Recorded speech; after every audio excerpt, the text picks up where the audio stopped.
Fenomena dan kontroversial adalah dua kata yang paling tepat untuk menggambarkan sosok Taufik Hidayat. Bagaimana tidak, Taufik mencatat sejarah sebagai tunggal putra termuda yang menduduki ranking 1 dunia. Antara konfliknya dengan PBSI membuat kisahnya di luar lapangan kerap menjadi sorotan.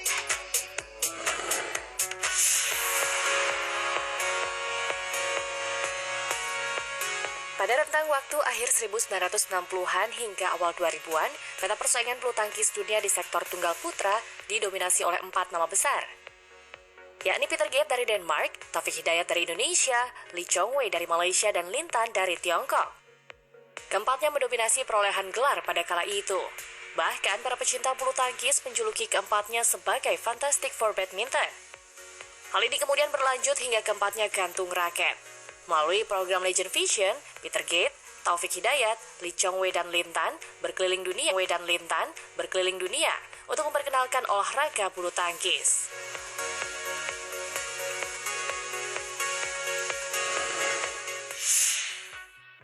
Ya, sahabat Juicy, saat ini saya sudah bisa menghubungi atau bersama dengan Taufik Hidayat. Dan kita langsung tanya saja, ngobrol-ngobrol bagaimana seputar kegiatan Taufik Hidayat saat ini dan lain sebagainya tentunya setelah Taufik Hidayat pensiun. Pik, apa kabar, Pik? Baik, sehat. Kegiatan apa ini sekarang ini? Lagi 4 bulan lagi nganggur. Tapi yang penting sehat lah ya. Itu masih olahraga bulan, masih seminggu 3 kali lah, masih rutin. Masih ya, luar biasa. Atau ikut kejuaraan veteran kan masih ada itu.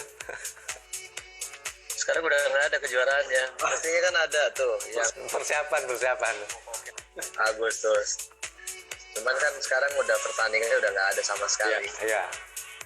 Jadi yang olahraga biasa aja. Ya. Nggak, maksudnya untuk persiapan kan veteran masih ada itu. Masih buat tahun depan. Mesti jaga badan terus lah. Iya, Pik. Nah, ini balik ke kegiatan bulu tangkis ya, yang saya tahu juga ada namanya Fantastic Four. Ya, Badminton Fantastic Four ini bisa awal mulanya nih seperti apa nih? Ya, awalnya kan ini yang kebetulan saya, Lee Chong Wei, Lin dan Peter Gade kan sama-sama satu brand kan di Yonex. Terus juga mereka kalau Yonex itu sistemnya kayak kekeluargaan lah, mikirin panjang juga. Jadi nggak semasa mereka main, habis itu selesai. Nah, mereka gunain inilah untuk namanya awalnya kan buat sosialisasi bulu tangkis lah, biar tambah besar kan. Nah, dipanggil 4 orang ini untuk berluaskan lah untuk sosialisasi bulu tangkis, sehingga kita bikin waktu dalam 1 tahun tuh bisa 3-4 kali untuk acara yang namanya Legend Vision kan.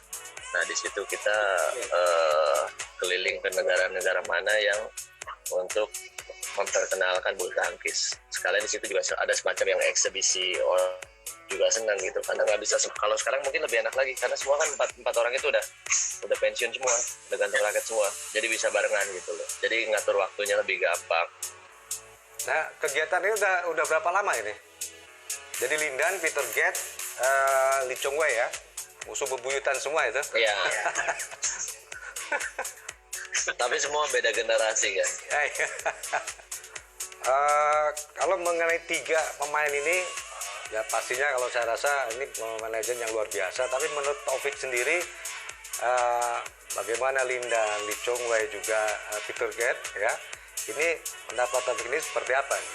Figur atau sosok mereka ini? Tiap orang karakternya beda-beda ya, beda-beda di situ gitu. Lee Chong Wei, Lin Dan, Peter Gade karakternya beda. Yang mengayomi semua itu ya Peter Gade itu yang paling Peter Gade malah ya? Senior lah, bisa dibilang kan.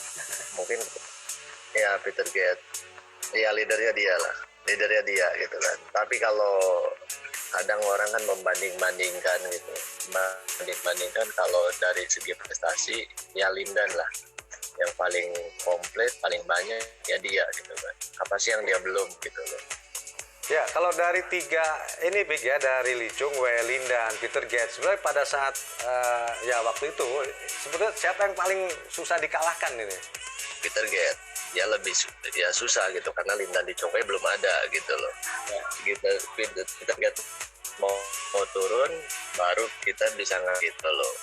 Nah di sini juga habis itu baru muncul lindan gitu loh. Saya di atas lindan muncul nggak pernah, ya itulah nggak pernah menang. Begitu saya mau turun dia baru menang. Nah salahnya ini Lee Chong Wei yang salah lahir gitu loh. Pas dia main dia masih ada saya, dia mau naik dia ada lindan gitu loh. Jadi kayak saya nggak percaya ada luck juga lah. Kalau Lee Chong Wei kalau kayak super series itu dari ujung ke ujung dia udah dapat semua gitu loh. Cuman untuk pertandingan yang penting untuk negaranya dari SEA Games, Asian Games, Thomas Cup, apalagi Olimpik aja belum pernah gitu loh dapatkan itu. Tapi untuk ranking 1 ya dia udah dapat semua gitu loh. Pastinya juga ini dengan kegiatan setahun lebih kurang 3 atau 4 kegiatan selama 6 tahun kan pasti ada hal-hal yang menarik mungkin di dalam lapangan ini. Yang menarik itu bisa reunian ya. Kita datang 4-4 dengan berbeda-beda kumpul di suatu tempat dan orang juga mungkin yang udah lama nggak pernah lihat terus kumpul lagi. Kita juga di situ mainnya fun game, lebih ke memperkenalkan gitu. Tujuan kita tuh apa sih mengadakan ini, dan kita juga ngasih tahu bahwa ini bukan main yang serius, bahwa kita lebih ke pengenalan gitu. Karena kan ini juga buat pertandingan dan kita di situ bisa main dengan ada kayak guys, kalau enggak juga anak-anak kecil di negara itu juga gitu. Jadi kan mereka tahu dulu bulu tangkis ini apa. Mereka mulai suka, mereka mulai mencintai bulu tangkis ini, akhirnya mereka ke profesional juga. Ini masih banyak pertanyaan-pertanyaan, Nick, nanti kita sambung lagi. Untuk sementara kita break dulu, ya, jadi jangan kemana-mana. Ya, sahabat Yusi jangan kemana-mana, setelah ini kita akan terus berbincang, mengolah lagi dari mulai pengalaman hingga prestasi tertinggi seorang Taufik Hidayat. Jangan kemana-mana.